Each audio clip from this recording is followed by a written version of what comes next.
सातपूर परिसरातील Shivajinagar Tukaram garden Shriram row house परिसरात आज सकाळपासून बिबट्याच्या वावरामुळे एकच खळबळ उडाली असून नागरिकांमध्ये भीतीचे वातावरण पसरले आहे।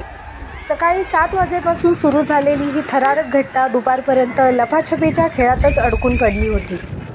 मिळालेल्या माहितीनुसार सकाळी बांधकाम सुरू असलेल्या रो हाऊसवर कामगार आपापल्या कामात गुंतले होते। बसवत होते तर काही पाणी मारत होते।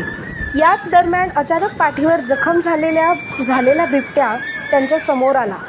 क्षणभर सर्व काही स्तब्ध झाले आणि पुढच्या क्षणी कामगारांनी जीव वाचवण्यासाठी धूम ठोकली। दरम्यान सुमारे 9 वाजेच्या सुमारास हा बिबट्या रो हाऊस परिसरात शांतपणे बसलेला दिसून आला। ही बातमी वाऱ्यासारखी पसरताच घटनास्थळी बघण्याची प्रचंड गर्दी झाली। मात्र परिस्थिती तणावपूर्ण असतानाच बिबट्या अचानक बाहेर पडला आणि नागरिकांमध्ये एकच धावपळ उडाली। भीतीने लोकांनी अक्षरशः पळ काढण्याचे दृश्य पाहायला मिळाले। घटनेची माहिती मिळताच नगरसेवक अमोल पाटील यांनी तातडीने वनविभाग आणि पोलिसांना पाचारण केले।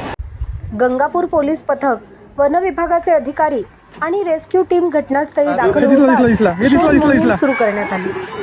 प्राथमिक अंदाजानुसार बिबट्या रो हाऊसमध्ये लपल्याची शक्यता वर्तवण्यात आली। मात्र शोध मोहीम सुरू असतानाच तो जवळील गवतांमधून बाहेर येताना दिसला।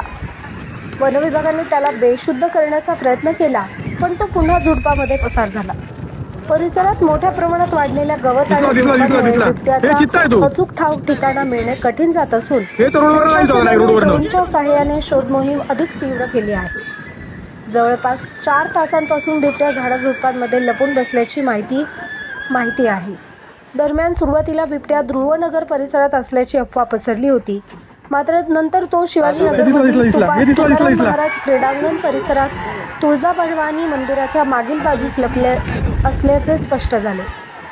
सध्या वन विभागाने संपूर्ण परिसर सील केला असून नागरिकांना घराबाहेर न पडण्याचे आवाहन केले आहे।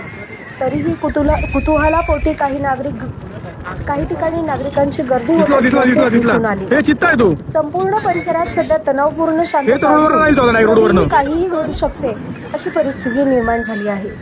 बिबट्याला सुरक्षितरित्या जेरबंद करण्यासाठी प्रशासन आणि रेस्क्यू टीम कडून शर्थीचे प्रयत्न सुरू आहेत। प्रतिनिधी संजय